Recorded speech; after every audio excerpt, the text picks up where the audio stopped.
Realty. And I'm joined today by our wonderful guest, Corey Peckford. So welcome, Thanks. Corey. Thanks for having me. It's a pleasure to have you here. Today is going to be pushing our pleasure points because normally we deal with a lot of painful things, problems with landlords, tenants, non-payment, all the fun stuff. And today we're going to talk about kind of preemptive things that you can do. Corey is really a great guest. He has a really fantastic background. He has worked in the trades. He has a home inspection business, has. You still have it? I do. My employee's taken it over, though, or has Okay. taken it over. Yeah, you bet. Okay. And he's also a realtor and he's an investor. So, I mean, this is like a quadruple threat kind of guy. I try to be. And the reason I do this show is because when I started out, when I bought my first couple properties, like I may as well have just flushed my money down the toilet because I made so many mistakes. And so I wanted to start neldaschulte.com, Alberta Landlords Watch, to help other people not step in the landmines that I stepped in. Because there really are a lot. Real estate mistakes are very expensive and there are also legal repercussions. So that's why you don't want to get into a pickle in real estate. And that's why I do the show. And that's why I have my website, which is neldaschulte.com, which is suspiciously my first and my last name, exactly like it. So I also offer a lot of resources on my website. A lot of them are free, like blog articles. I have some forums, some free courses, some free little webinars and seminars. And then I have paid courses that you can take too. And I also have this great book, Canadian Landlord's Handbook, that I wrote. It was published in October, and that tells you everything you need to know about being a landlord in Canada. How long were you working on the book for before you published it? I tell people 18 years because I've been a property investor for 18 years. And, I have all these stories, as we all do, right? And that's one thing we love to do is when property investors and landlords get together, they love to tell tales from the trenches. So, So I'm not going to talk about me anymore. I'd like to talk about you. So tonight's topic is the home building process. And Corey, you really couldn't get a better expert than Corey. I mean, Corey could build your home, inspect your home, and sell your home. Well, I can't do everything, but I can do a lot of things. Yeah. And he carries luggage, I've heard. And yes, that's right. Exactly. Okay. So Corey, what inspired you to start a home inspection company? It's a bit of a story. I'll try to just move quickly through it, but it could probably be a show of its own. But so I spent a lot of my career in oil and gas, and that's where I did my electrical trade, and I did what's called an instrumentation trade. So then I guess when I look back, I always think I like to stack my skills. So then as soon as I was done the electrical trade, I thought, okay, what's next? And instrumentation was a natural progression. It was just create more opportunities for me in industry. It's more technical, so I ended up doing that trade as well. That took another 4 years of schooling to get through. And then when I was done that, I was working in oil and gas and working for a large pipeline company. By the way, this is Gil, who's just joined us on the bottom. Looks like hey, Gil. Hello. On his wilderness beard and hair. Nice to meet you. Gil's joining us from BC. So you were talking about being an instrumentation and stacking your skills. Yeah, so I was just kind of giving a quick overview of how I got into starting a home inspection company. So I was in oil and gas, did electrical trade, and then did an instrumentation trade. Ended up in a downtown in a corporate job in the control room, and it was good, but it was night shifts, and I had young kids at the time, so I needed a change. And I worked on houses on the side for years, doing renos and things to save money, doing my own landscaping, decks, whatever needed to be done, basements. So I had those skills already. Ended up in a desk job, and it just started to suck the life out of me. I couldn't do it. We did this one team build. I remember I had this epiphany moment. They brought us all to this firefighter hall, and they said, okay, you're a firefighter for the day. And I loved it. I loved running the stairs and going through all the crawling through stuff. And I'm like, and it just kind of made me realize that I'm not cut out to sit there and look at spreadsheets all day long. And on top of that, there was a kind of a personal crisis with a couple of deaths in my family and a divorce. All this kind of unraveled, and I'm like, I need out. I have to get out of this job, and I just resigned. Because of my skills as a tradesman, home inspection was a natural progression, and I went into that. Started a company, got my certification as a master home inspector after doing 1,000 home inspections, and then passed that. Yeah, I passed that to my employee, and now I do real estate full time as a realtor. So I just try to stack my learning and my skills, and then bring extra value now as a real estate agent. That's a brilliant idea. And I also think it's, it's kind of interesting. A lot of the people that I talk to usually do have some sort of a personal crisis. So pain seems to be a great motivator to kind of Yeah, go forward and do something else or something better, or something more than we thought we could be doing, should be doing, something that kicks us out of the status quo, that makes us do something above and beyond what we thought we were capable of. yeah, 100%. I definitely had I had a pension plan. I had the 4 weeks vacation. I had benefits. I had everything. Basically, the golden handcuffs. I could have just stayed and Yes. retired, and I just couldn't do it. I was just burning out in a job that just didn't fulfill me. So Yeah, well, if it sucks the life out of you, then it's not the kind of thing for you. yeah, exactly. Yeah. But you do like running up and downstairs, putting out fires, That's and right. rescuing kittens out of trees. So that is Yeah, very admirable, Corey. yeah. I was like, man, I should have been a firefighter because that would have been a good thing for me, right? I would Very have loved the popular with the thrill. ladies. Yeah, that's right. Yeah. I remember this one cop telling me, he says, I don't understand why people always like firefighters over cops. I'm like, they don't give you tickets. Yeah, it's pretty obvious. Yeah.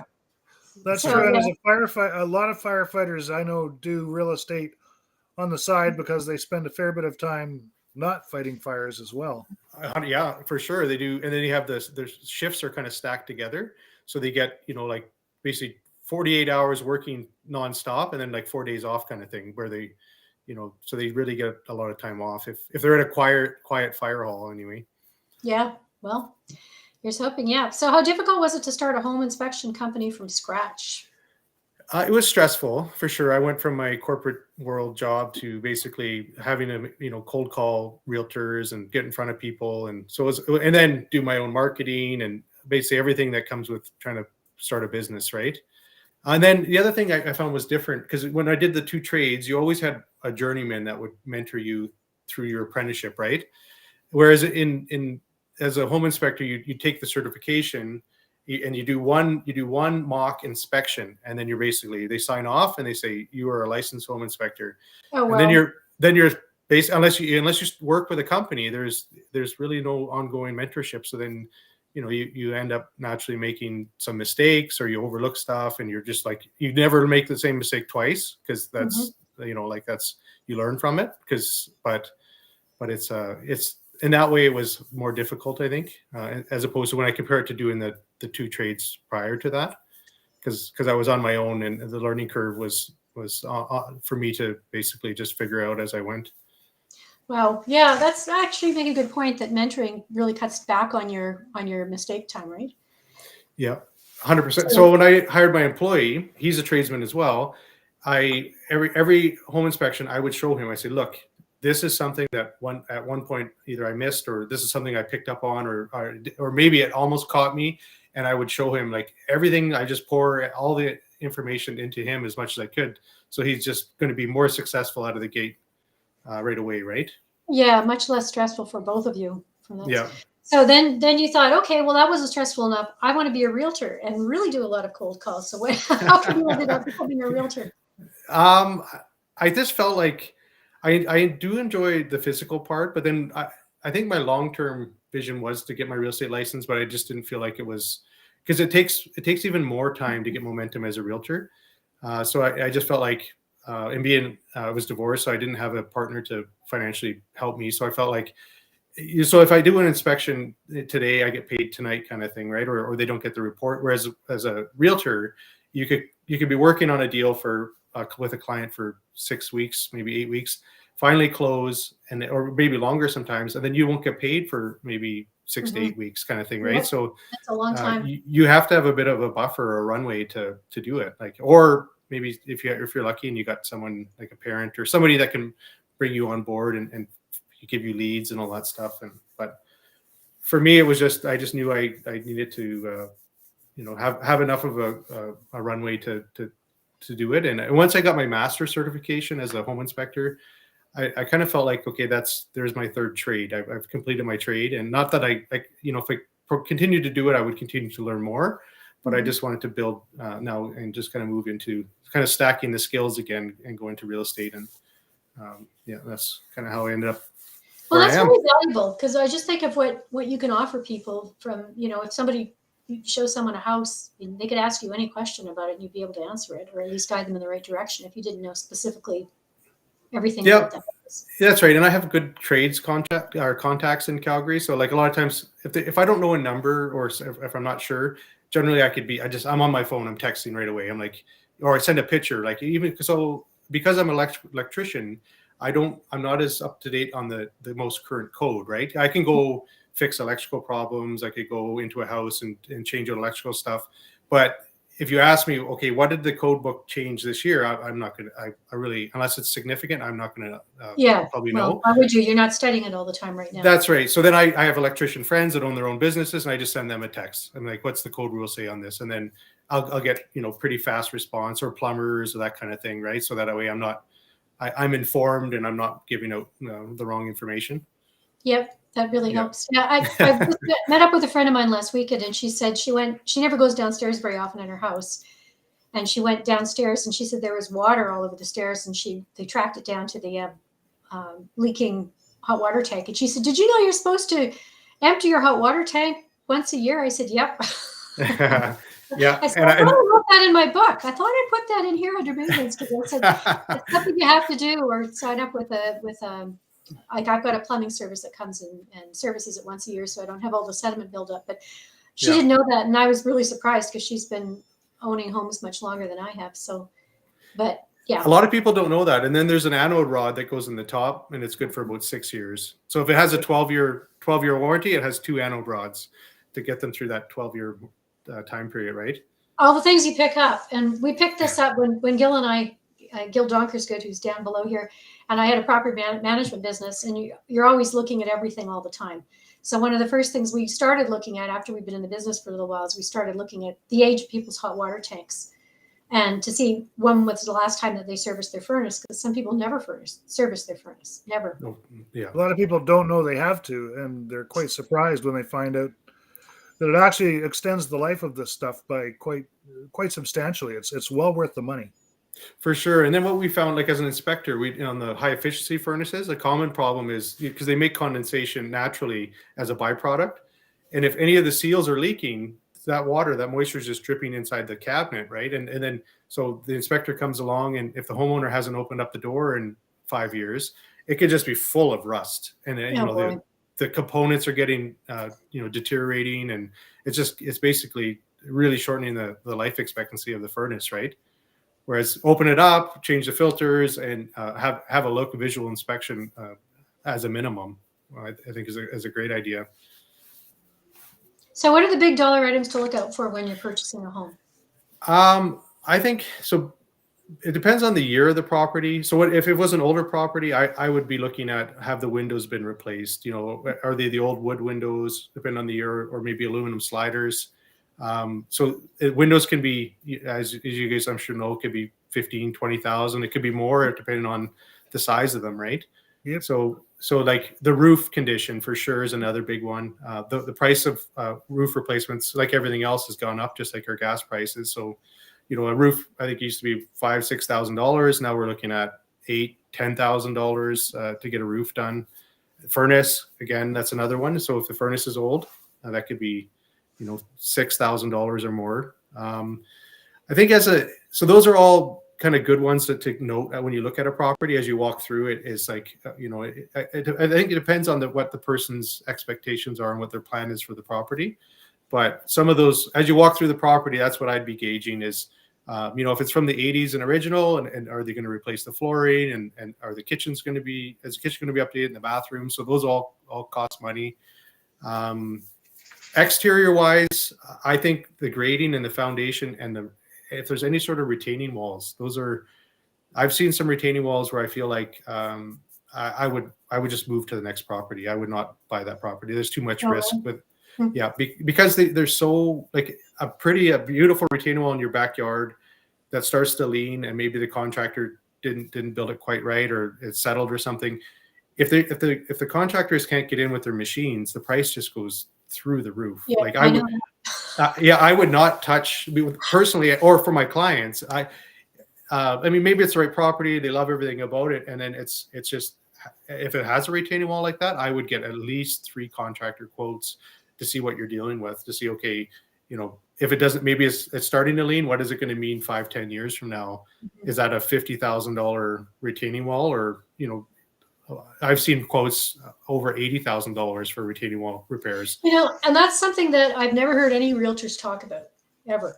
They've never talked about retaining walls, and that can lead to leaks in your foundation, can't it? Is that why you're? Depend on the grading, it can. But if it's the elevation, if you're holding back dirt and it's encroaching on your neighbor's property, I've seen it where it starts to lean, and they had a structure, kind of like a archway, and then as the retaining wall leaned, it pushed the archway and started to force and actually start to do damage on the neighbor's house, where that force was just being transferred all the way, like, from the retaining wall into another person's house, and it's going on. It's very slow, and the homeowners aren't noticing, and then over time you show up and it's like, oh wow, that's caused damage to the property, to the house, to the archway.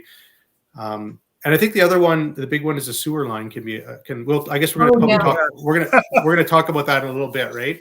But the sewer line's another one that you don't want to leave that unknown as the condition of that sewer line. No, and if you have an older home, I think, this is something I've learned through trial and error, is that if you're buying an older home, I would definitely get the pipes scoped out. I would have the city take their little pipe, their fiber optics tube, and go down and take a look at it and see if there are tree roots growing in, which there almost inevitably are, and or if there are any broken pipes along the way. Because if you're looking at a house that's older than, 15, 20 years old, tree roots grow in if it's in a treed area. So, So anyway, you mentioned a couple of things about wood foundations here. Corey sent me some really good talking points, and I've never heard of wood foundations for houses. Well, maybe once before. Like, what is it, and is that common? And it's not super common. I want to say, they still do build them some places. I think in like Saskatchewan, depending on the location. Like Strathmore has them. They have them right in Calgary too. I've seen them in like Auburn Bay area, or actually it was Edgemont. Beautiful house, and you kind of wonder, okay, why isn't this property selling, or why is it selling under market value? And I was actually showing a client this when I wasn't doing the inspection, and I know what they look like and the signs of them. But sure enough, as soon as I'm going to get to the lockbox, I look wood foundation, and in my opinion on them is, my personal opinion, I wouldn't buy one, to be honest with you, unless the numbers make a really good sense and you've had a really, I guess, an assessment. A home inspector is more of a generalist. So even for myself, having a master home, let's say I would walk around the property, evaluate the grading, see what the downspouts are doing, how much moisture has been building up beside the wood foundation, and is there any deterioration evident. But there's not a lot, if there's no visual signs, you don't know what's going on underneath the dirt. And if you do run into problems down the road, they can be super expensive. Like, we're talking way more expensive than a sewer line issue. So generally those houses don't sell. They can be a bit harder to finance, and they always sell under market value because there's less buyers willing to take on that extra risk. There's supposed to be an engineering certification that would be passed on. So if you buy one, people do buy them, right? Because they're getting basically into maybe a neighborhood or a location cheaper than they otherwise would. So they're willing to do it. But me personally, like, maybe in that situation I would too, if it was like, oh, this is amazing property location and I'm getting it at a really good deal, really good value, and I felt like I couldn't visually see any issues, then maybe I would take the risk too. But I would prefer, if the neighbor's house has concrete, I would just prefer to buy the neighbor's house and not have to have that, those issues, right? And the reason why, go next door. What's that? Yeah, you can always go next door and find something else to buy. Yeah, I would prefer to go. Oh, sorry. I would rather just go up the street, buy something with concrete, to be honest with you, than to deal with possibles. But now there's situations where maybe this house backs onto a lake, and it's like there's a reason why you want that location.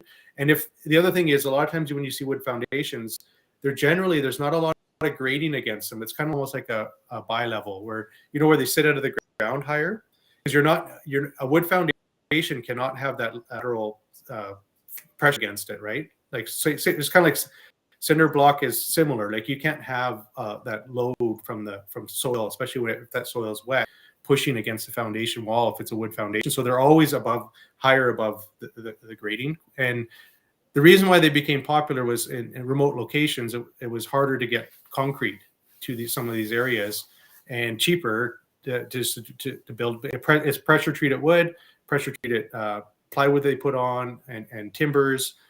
So there is a reason for them, and I think they can last a long time. But you really got to just do your due diligence. I wouldn't move forward quickly on one and not, have a full understanding.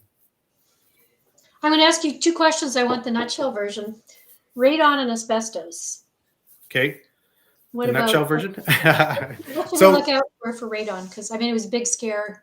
Yeah, no, they say it's a second leading cause of lung cancer, right? Okay, yeah. And there's a new, and I don't know how accurate this is. And so for my company, I was looking at, okay, I want to get the commercial radon testing equipment and offer that as a service. And then when I looked into it, this was several years ago, the studies were coming out and they're saying these digital testers weren't accurate as you can buy like almost like a little charcoal tester, and you have to leave it for 90 days and then you send it to a lab.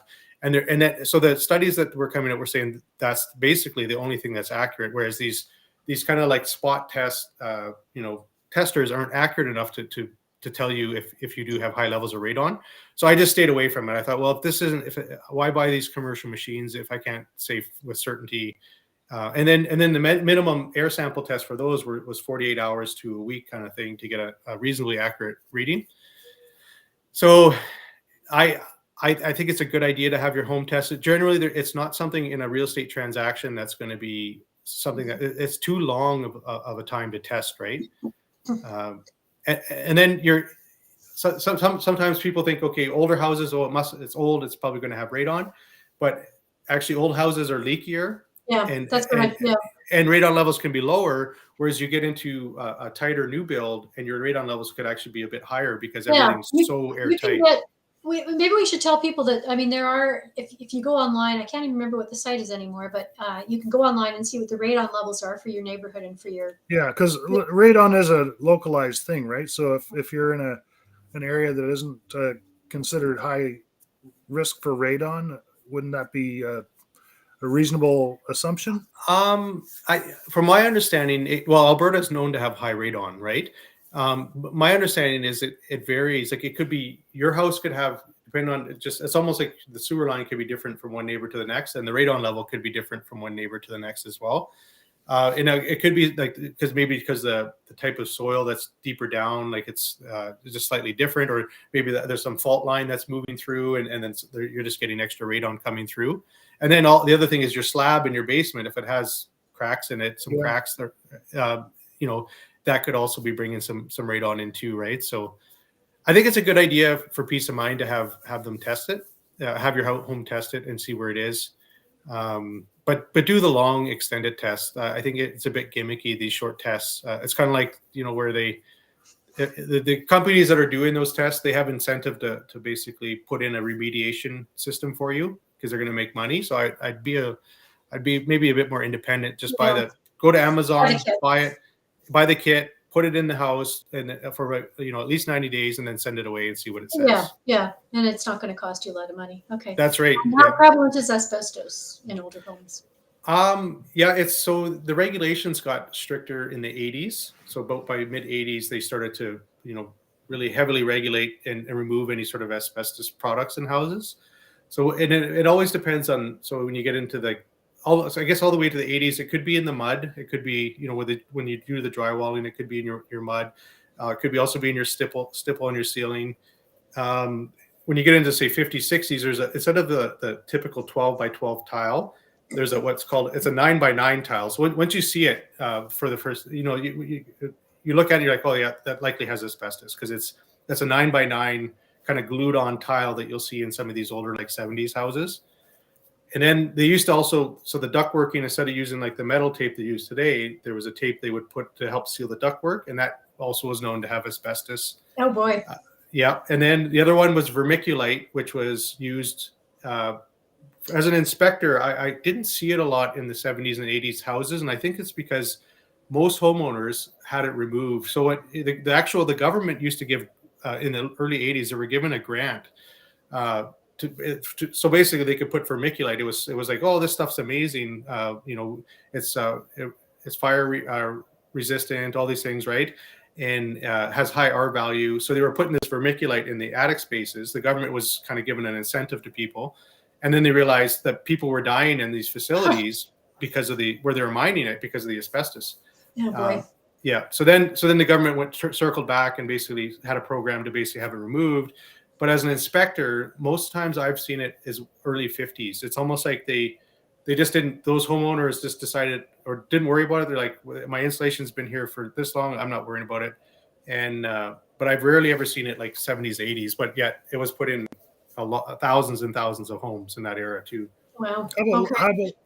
How about linoleum?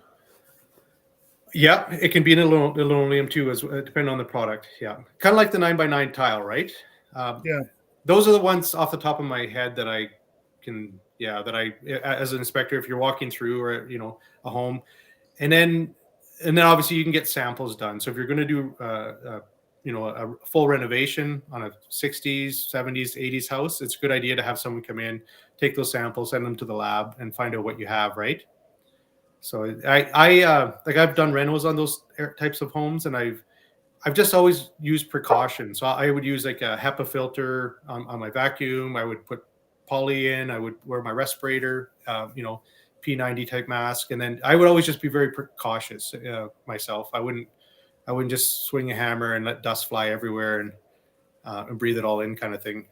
Probably a good idea, Corey. That's why you're here with us today. So I'm going to let Bill take over and ask you a few more questions. Okay. All right. So one of the questions we have here is Orangeburg pipe, and I have to be honest, I don't even know what that is. What is that?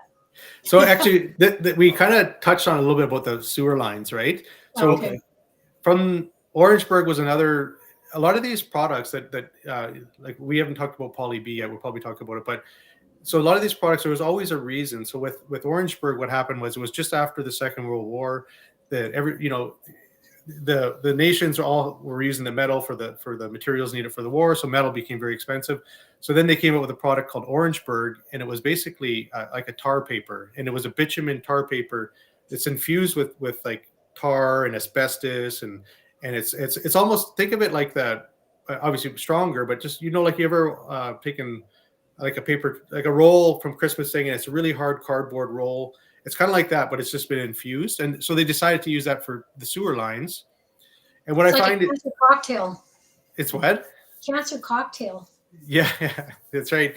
And what I find interesting is well, at least in Calgary, some of the homes I've seen, so they'll have cast iron in the house, right? So for the stack and everything. And then so you might assume, oh, it must be cast iron all the way out. But they went, basically the builder would do cast iron to about 2 feet out of the property. Then for the remaining run on the property line, they went to Orangeburg to save some money. But then the city on their end never used it. They refused. They basically, I guess they wanted a product that they knew would last longer and wouldn't have so many issues. So that where the city ties in, you would never have Orangeburg. It's just always, and that's where so I used to, in Calgary, I lived in Westgate for quite a while. I rented an older house there, and my house had cast iron, which was still in good shape. But you could go a neighbor over, and they may have clay. So the builder may have decided, okay, I want to use clay. I'll spend a bit more money than I would pay on Orangeburg, but I'm not gonna put in cast iron because it's too expensive. So they may have clay, and then with clay there was short runs, maybe about 4 feet, and then there's a kind of like a connection they would do, but those connections tend to deteriorate over time, and that's where the roots really get in on a clay pipe. But the clay can last. I mean, it's it's in Europe and it's hundreds of years old, right? But the joints can have like gaps and stuff in it. So Orangeburg is basically, if the house has Orangeburg, it should be replaced. There's no I think I'll get another 5 years out of this. I had a client just recently buy in Ross Carrick, and we had an inspection company come in, and their camera basically went in. It wasn't a very good quality camera, so it was very hard to tell what they were looking at. And they said basically there's an obstruction. Not sure what it is. Probably should be cleaned. But then I sent another company in with a better camera, and as soon as I saw it, I knew it was Orangeburg, and it was destroyed. Basically, the other problem is, so a lot of homeowners will call a plumbing company, hey, my sewers, my sinks aren't draining quickly, my toilets, aren't draining very well. And then, so the plumbing company, a lot of them don't have cameras, and what they do is their go-to is just to auger it. And when you auger Orangeburg, you just tear it apart, right? So and then it's just like this deteriorated, torn apart cardboard pipe that's basically it's a sewer backup waiting to happen. So it can be, and then for repairs, it can be anywhere from 8,000 to, it depends on, so the worst repair would be if you have a really long backyard and it's going, say you have a detached garage in the back and it's going underneath that garage. So then they have to auger, like they have to go from one end to the other and they have to send new pipe through. And so it's, if you're buying in that era, get the video scope done. It's, it's worth its money in gold, right? Should you buy an older house then or not? I would. Oh yeah, I would. So I was in this 59 house before this one. This one I'm in right now is an 80s house. And I like the old properties myself because of the, just the, you have the larger lots. Generally it's a bit more private, the bigger trees, character, right? So I like the old properties, but you just have to do your due diligence when you're looking at them, and don't, make sure you get the sewer line video scoped, or I wouldn't buy it. Do you find the quality of building on an older house is higher, or? So the 80s was boom time in Calgary. In my 80s house here, there's walls that are not square and level, and like floors that are like, oh, why does this have a slope? And but it's like, so there was a time, even though I like the 80s houses because they're generally a little bit bigger, floor plans are a bit unique, right? But the quality varies depending on were we in a boom or were we kind of, in a bit of a recession, I think, as to, Yeah, how about would you buy a grow up, former grow up? No. How about like a marijuana operation? Would you buy that? Just kidding. Yeah, no, a former grow up. So I guess I don't like to always like just answer like black and white, because if it was a former grow up and it was remediated and it was a crazy good price, maybe I would buy it, right? But if I have other options, if I'm like, okay, they're not dropping the price very much, and there's always going to be a stigma that will be with that house, even if it was properly remediated.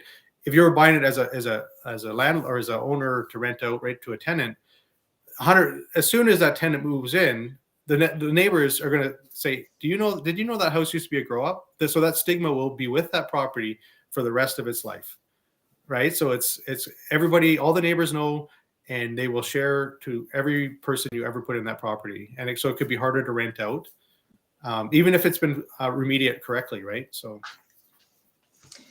Yeah, we've had some in our neighborhood too, where we've seen the yellow tape in the fence that says that it was a former grow up. They just ended up destroying the whole thing because they couldn't fix it.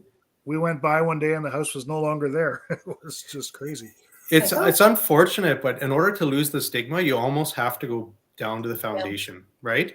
Because even with a full remediation, that name will still be on that property, and it could be, banks generally won't touch it because a bank wants low risk investments, right? They want a good return on their money, and they know there's going to be a limited amount of buyers willing to step up to buy that property. So that's why they're going to be harder to finance. Because if the bank says, hey, if one day that you don't make your payments and I now own this property and have to sell it, I have a limited buyer pool to sell this property to. So generally they won't touch it either. Yeah, and I guess the grow up, that record is on title, isn't it? Yeah, it'll stick with it. Yeah, It stays with it.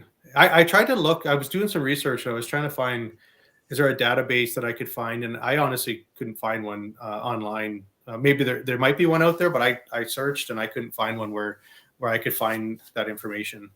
Like for the, yeah. I would be curious to see if it's on title or not. I've never actually looked at that. There's evidence of, like, I've been in them. If the basement's not developed, there's some telltale signs that you're in one. If you're walking in an undeveloped basement and you see, and a lot of times they're not going to take the time to cover the tracks really well. Yeah. But if you see staples like just over and over again in the joists, what that is because they've hung vapor barrier in different rooms, right? So you got a big open basement, but then there's vapor barrier kind of separate it for different, I guess, the plants growing at different stages. and all they do is they just staple it like on literally hundreds of times. And then there's probably residual staples still in there. There's holes in those, like, and that's a visual sign of an undeveloped basement that there was a grow up. Any tampering with the panel, that's another big one, right? So yeah, in behind where they moisture buildup is another big one too. But yeah, we're going to push forward. So if you're not supposed to buy a grow up house, or only if it's a smoking hot deal, that's right.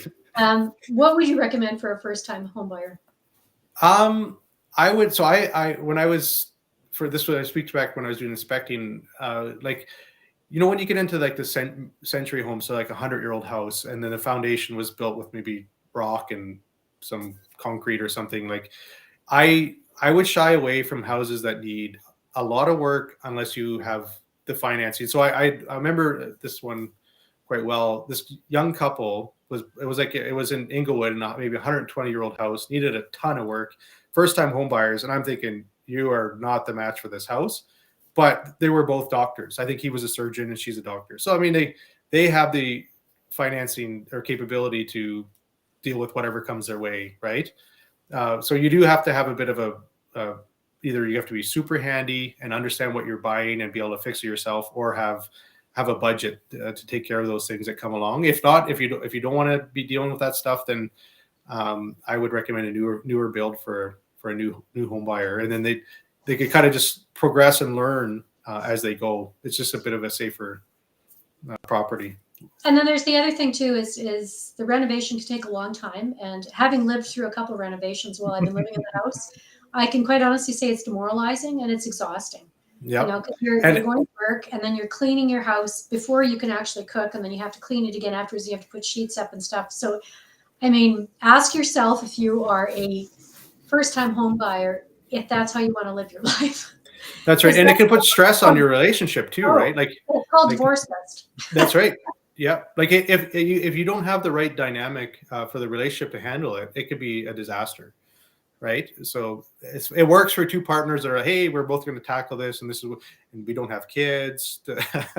Those kind of people, like, it can work, but for the rest of us that are getting pulled every direction, yeah, it's could be pretty stressful. Yeah, and then, you know, having maybe one functional sink, maybe one functional toilet on a different floor, and then you have to walk over holes in the floor, like that kind of stuff.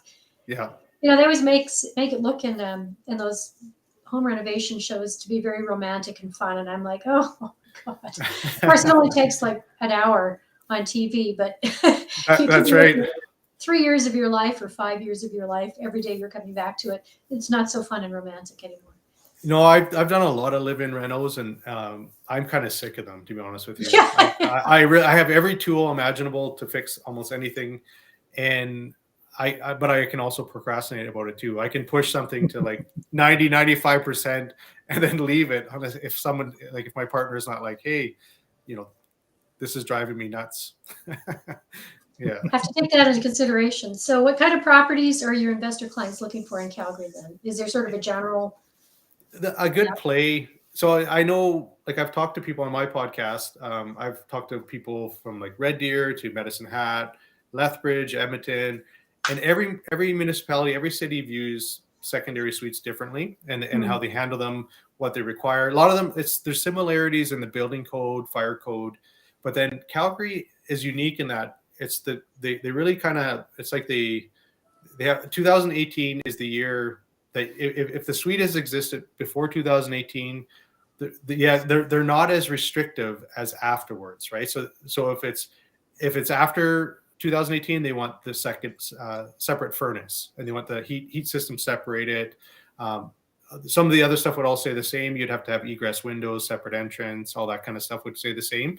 Drywalled ceilings, right? So the fire barrier, but it's really that second furnace that drives the price. Like if you pick up so as an investor, if you pick up a property and the city will not let you legalize it, it can be tricky to, you know, like if they say basically, oh, you need a second furnace, then you call the furnace guy in. They're likely going to look at the furnace that's there and they're going to say that's too big you can't just keep the old furnace and put in a new one for the basement. You actually need two brand new furnaces because the old one is too big for the upstairs, right? So, and then you've got to, if the ceiling was finished, you got to tear it all apart. You got to put in new ductwork. So it's $20,000-$30,000 later, you've got a second furnace and a separate heating system. So most investors are looking for pre-2018 that they can get legalized for fairly cheap is a really strategic property to buy. And that way, so if everything's pretty much done, it was before 2018, maybe it's $5,000 to $10,000 to push it over the line to get it recognized as a legal suite. And then when you go to get financing, the banks will recognize it as well. And if it was a short-term rental, Airbnb they're not going to allow an illegal suite to be rented. So there's a few reasons why you'd want it legalized, right? The other thing I think Sorry, the other thing that's worth mentioning is parking when it comes to legalizing suites. Parking's huge. Yeah, if you don't have the parking, that's the other one that you could get hung up on. Yeah, is having enough parking so that the city will allow you to legalize it. So something that came up, we had another speaker, Felix Sportsman, and what he does is he takes houses that have 2 suites, and then he'll take the garage and he'll turn it into a 3rd suite. So you don't actually have the footprint of the building, but then now you've got another source of revenue. But does he do that in Calgary? Is he doing that? Where is he doing that? He's doing it in Ontario. Ontario, okay. Yeah. I don't see it in Calgary. We don't see that a lot, like the carriage house garden suite, because of the costs. So generally, it's if you're going to buy a garden suite, let someone else build it and buy it when they sell it, because it's like, as from an investment standpoint, it's only going to add about 100, maybe $120,000, $30,000 to the overall value of the property, but they just spent probably $250,000 to $300,000 building that thing, right? And then so it only makes sense to build if it was maybe driven because maybe you want your family really close and you got some sort of reason. But from a purely investment standpoint, like return on investment, they're not great. They're not strategic in Calgary anyway, to be going around and doing that just because of the cost. So we had the house that I live in, this Calgary house, had an illegal suite, and it wasn't zoned for legal suites. And then they changed the zoning, and then they were trying to grandfather suites in, legalizing suites. And so we already had egress windows, we already had a separate entrance. We just had to do 3 things. We had to get a sprinkler system in the furnace room, wired smoke alarm system throughout the house, and then we had to drywall into the stairs to create a fire barrier. So it only cost us $2,500 to get the suite legalized. So that was great. That's fantastic. However, other cities are not like that. You could be spending $20,000 to $40,000 to legalize your suite because they're very anal about every single building code, and they won't let you bypass anything. You have to follow the letter of the law. So we got lucky in Calgary. Calgary changed. So you're right about the sprinkler head. They recently, just 2023, they changed that so that they're not allowing the sprinkler head now to be considered in the furnace room. So a few investors have kind of got a little bit burned on it because if you look at the furnace room, it looks like a very small section to basically the drywall. But you may, like, if you can't get behind the furnace, maybe the hot water tank's there and you can't get in behind, they've actually had to take walls down to get to drywall the ceiling, right? So you open up drywall. So there's been $5,000 to $8,000 worth of work just trying to, and then you got the pipe and the electrical, all that stuff there. So you've got to try to like work around. It's quite a pain, and it can add, like, the sprinkler head is, to my knowledge, is no longer allowed, and that was because I think it was because it wouldn't stop the smoke from transferring. Like, so it could be spraying on a fire, you're getting lots of smoke, but that smoke can still transfer through, and they didn't want that. I think that was the reason. Oh boy. Wow. So if you didn't jump when you had the chance, it might be too late now. Because for sure. Yeah. I think about the furnace room, neighbors. like the furnace room we have. There's just no way that we could have drywalled around it. There's just pipes everywhere. Yeah. No, now I was talking to an insulation guy. I'd have to get confirmation from the city, but it was at the garden show, and he said that they have a fire resistant, spray foam that would be sufficient. And I'm like, oh, is that interesting? I said, the city would allow that. And he said, yeah. So that could be, I mean, that could be a great workaround if they do recognize that. Yeah, Just to that go would in be and go in and spray everything. all right. Can you give us a quick Calgary market update? I think universally inventory is low, like, and buyers are kind of almost sitting on the fence now, looking for a bargain more than before, right? Obviously, we had a crazy year last year in the spring where it was like a fast moving train. People were dropping conditions and overspending in a lot of ways, but inventory is very low. And then, I mean, I don't know if anybody can predict. I think we're going to get a bit of a spring market. One thing that's buffering Calgary and Alberta, actually universally, is the net migration numbers are strong for Alberta, right? So we've got people coming from BC and from Ontario, and they just see the value here. Mm-hmm. So we do have that that helps us. That's benefiting us. But yeah, as a market update is, I think we'll see a bit of a spring market. Interest rates, they went up another 0.25%. So people this I kind of feel like this is kind of going to be the new norm. We're just all kind of adjusting now. Like the free money and the super low interest rates, we probably aren't going to see that anytime soon again, like unless there's something outside of like COVID hit, and we don't, that unknown that we're not aware of, that's going to happen. I feel that was an anomaly anyway, and this is actually the old normal. Yeah, true, right? Because the free money was just not good for anybody when they just print money like that. Although I would like to have some free money. Yeah, that's right. I have to store it in my asbestos attic. I don't have an asbestos attic. Gil, do you want to ask the last two questions? Can I just jump back to one question that we skipped over, which we had mentioned, and that's Poly B. Oh, yeah. Okay, for Poly B, known as gray pipe, and from used about 20 years, from like about, I want to say 78 to 98 is kind of that range. They installed it differently in the US. There was a huge class action lawsuit, and that basically, in the US, in the deep south, they don't have to worry about winter, so they would run their Poly B through the attic space, and the attic space, as we know, gets really hot, so that was making it more brittle. If you bend Poly B, so if the installers were putting like tight bends on it, that bend could actually over time start to leak, right? I know insurance, they were okay with it before, and they've changed, and kind of even Canada, and they just they basically want to hear a story as to how you're going to remove it one day, and I think you're going to pay a premium for it. I personally would buy a house with Poly B. That's something I would buy. But I would have a plan. If I'm doing a reno, I would build it into my reno. I would have some sort of plan for next 3 years or whatever, that I would be if my basement wasn't done and you could see all the Poly B, then I would just make sure before I did the basement, I would rip it all out, or just cut it, remove it, and then just have new PECs installed, have a better product, right? My sister had Poly B in her house in Edmonton, and they had to get it all removed. Yeah, that was 2 years ago. They had to rip all the walls out. And did she have a leak? No, I don't think they had a leak, but there was some sort of concern. I don't know if they had an inspection or something, but there was a concern, and so they did have to remove all of it and put new stuff in. And it was very expensive. I do feel it's a bit of a, like plumbers. So as soon as you search it on Google, you get again, there's an incentive for them to give you a quote for $10,000 or $15,000 to have it removed. I don't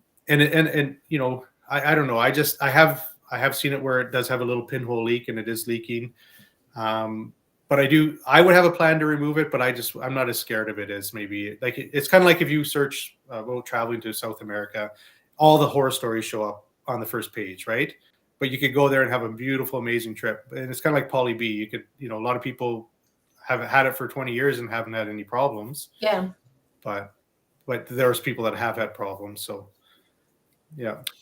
We do have a question from a Facebook user. It says, any updates on new construction properties as far as pricing? I think that's a good question. I think prices have kind of leveled out. But obviously we had a big increase because of the construction costs, right? Material. I think the delays in getting material. Like I have a friend that was just flipping a property, and his property, because he went with the black trim on the outside, The windows were delayed by like almost 3 months just to get these windows right. So, but on the new construction, I don't deal with it a lot. I know I wouldn't buy a new construction property with an escalation clause, because you as a buyer could just be screwed. Where you buy it, okay, we'll sell you this property for 700,000, and then they run into problems, and it costs 800,000. They just pass that on to the buyer. I would not touch that property. I would want to basically, this is my price, and this is what I buy it for, kind of thing. But yeah, I that's all I can think of for new properties. And you guys have anything? My instinct is you're going to get cheaper trades with higher interest, but you don't control the cost of the product. Yeah, for sure. So, Gil, do you want to ask the last two questions then? Sure, yes. So what kind of things do you do outside of real estate? I don't like to sit still. I don't know. That was kind of a weird little laugh there, Corey. We are. I like doing like dirt biking, backcountry camping, that kind of stuff, kayaking, anything. I used to have a small jet boat, and I would take my kids camping on the rivers, and I ended up selling it. And now we just go kayaking and maybe paddleboarding, that kind of stuff on the rivers. But anything with nature, being outside is probably where I like to go when I have some downtime. Yeah. All right. That's excellent. The final question that I have is, what's the best way for people to get in touch with you? So my website's just Corey, Corey, and then Peckford, so Peckford. Corey Peckford that's my old email. CoreyPeckford.com is my website. And then my number is 587-893-2272 for my phone number. And I'm on I'm on YouTube, I'm on Instagram, TikTok. I'm on basically almost everything. Not that I was more active posting before, and lately I've been pretty busy, so I haven't been as active. But I do try to create content that's people can learn from, and get that I'm knowledge sharing. And Corey has a podcast as well. By the way, I'll post his website in the backlink in YouTube, so that you can get in touch with him if you need a home inspector or a real estate agent. Well, I don't do the inspections anymore, but you can refer to the business though, can't you? You bet, yeah. Okay. And thank you for plugging my podcast. Yeah, it's called the Calgary Real Estate Investing Podcast, and I try to interview people in Alberta. Sometimes we talk to people outside of Alberta as well, but always on some sort of real estate investing topic. That's right. I've heard that you've had some really illustrious guests. That's right. I haven't on Corey's show. That's why I like to do that. That's right. I have another message from our Facebook user. Says, I didn't recognize Gil. I'm not sure why they would say that, but catch up soon, Nelda. So somebody would like to catch up soon. And their final word is great podcast, which I think you guys did a fantastic job too.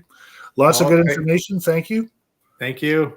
Thanks, yeah, guys. So thank you, everybody, for watching. I'm going to share this on YouTube under Alberta Landlords Watch.